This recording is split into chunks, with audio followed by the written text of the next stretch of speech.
Hello, baseball fans. Welcome back to the Buster Ball podcast. My name is Billy B, and welcome to the second half of the baseball season.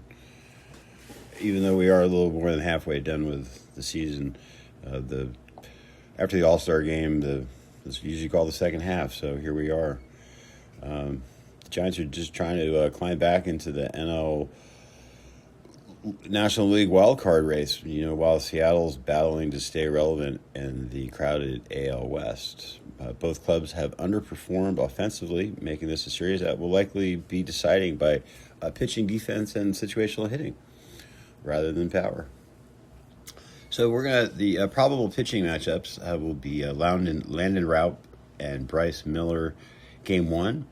Raup's 6-8 and a 4.27 ERA, and Bryce Miller is sporting a record of 4 wins, 3 losses, and 2.18 ERA. Game 2 will feature Logan Webb and Brian Wu.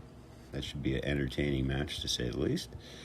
And then Robbie Ray is going to take on Logan Gilbert in Game 3. The Giants look pretty good there, but these are probably their best 3 pitchers. So let's hope they can get the job done. Let's see what they have to do. Before we get to what they have to do, let's go by team comparisons here. Pitching rotation, Webb, Ray, and Raup against Miller, Wu, and Gilbert. Seattle does have the edge there, so that's kind of surprising. Those guys must be pretty good pitchers. The bullpen is pretty even. I would have to give it, I think this analysis may be a little wrong. I think the Mariners have to have a better bullpen because ours just is horrible. Seattle gets the edge on power, contact. Both teams are below average contact hitters, I guess, so it's even. The Giants strike out a lot, but they strike out less than the Mariners. The Mariners have a little better defense, and their base running is a little bit better. So, it's a pretty even match of teams that are just not, hitting on all cylinders. And Seattle's offense strikes out a great deal, but their defense and starting pitching remain their greatest strengths. And their place where they play, T-Mobile Park, suppresses home runs, which favors clubs that pitch and defend well. So it could be a low-scoring event here. The Mariners' offensive scouting report, their offense revolves around several dangerous hitters, and these are Julio Rodriguez, Cal Raleigh, and Randy Arozarena. It's a tough word to say. Let's see. Rodriguez, his elite tools are strengths. He crushes fastballs in the middle of the plate. He's excellent against mistakes up in the zone. He's a dangerous first pitch swinger and has an outstanding hard hit rate. Yeah, I'd say Julio is a little dangerous. The best way to pitch Julio would be sinkers inside, sweepers away, splitters below the zone, and never challenge middle meatball. No meatballs for Julio. Cal Raleigh, he's one of the baseball's premier power-hitting catchers. He has elite pull power, destroys elevated fastballs, and has excellent barrel percentage. So, way you got to pitch this guy would be, expand the zone with sliders away. Fastballs above the letters only, which is getting close. Anything higher than letters, man, you're going to knock that thing to the moon. Splitters below the knee, and avoid middle and heaters. Again, no meatballs. No. And Randy Arozarena is extremely dangerous in big situations. He chases mistakes. Look out. And he's excellent against lefties. And aggressive early in the count. So the attack plan is, change eye level. Some back foot breaking balls would be nice. change ups away, and don't let him really extend his arms. So, what's the kind of the pitching plan? The Giants continue, or the Seattle continues to have one of the higher strikeout rates in baseball. So, probably like a best pitch sequence would be like first pitch strike, and then expand off the plate, elevate a fastball, and then a split or sweep or below the zone. Something like that. Nothing in the middle. You got to keep moving up and down, in and out. And Seattle's lineup frequently expands the zone with 2 strikes, so beware. And avoid falling behind, middle meat ball fastballs, and predictable fastball counts. So, we don't want to.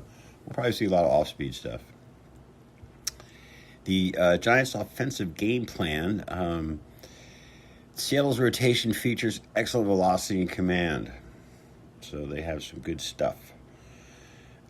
Against Bryce Miller, his strengths are he's excellent command, low walk rate, 4-seam fastball, plays well up, and a sharp splitter.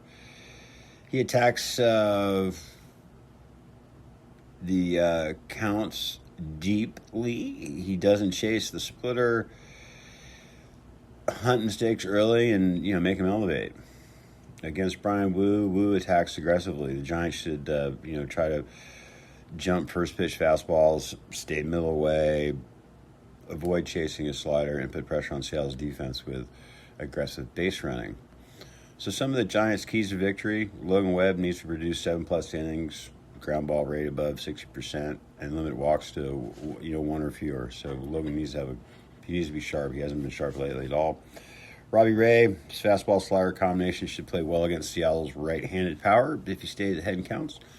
And Ralph, critical game 1. His curveball has generated plenty of swing and miss when he's ahead in the count, so he must avoid falling behind where Seattle can sit on his fastball. Don't want that to happen. Seattle creates a lot of extra runs through taking extra bases. So the Giants need to avoid aggressive first to third running and put pressure on the infield defense. So the Giants should control Rodriguez on the bases, be prepared to sacrifice bunts and hit and run situations, and keep double play depth with runners on first. The sabermetric matchup summary: the Giants' advantages are Logan Webb and Robbie Ray, the ability to miss bats, and bullpen strikeout ability. The Mariners' advantages are better defense,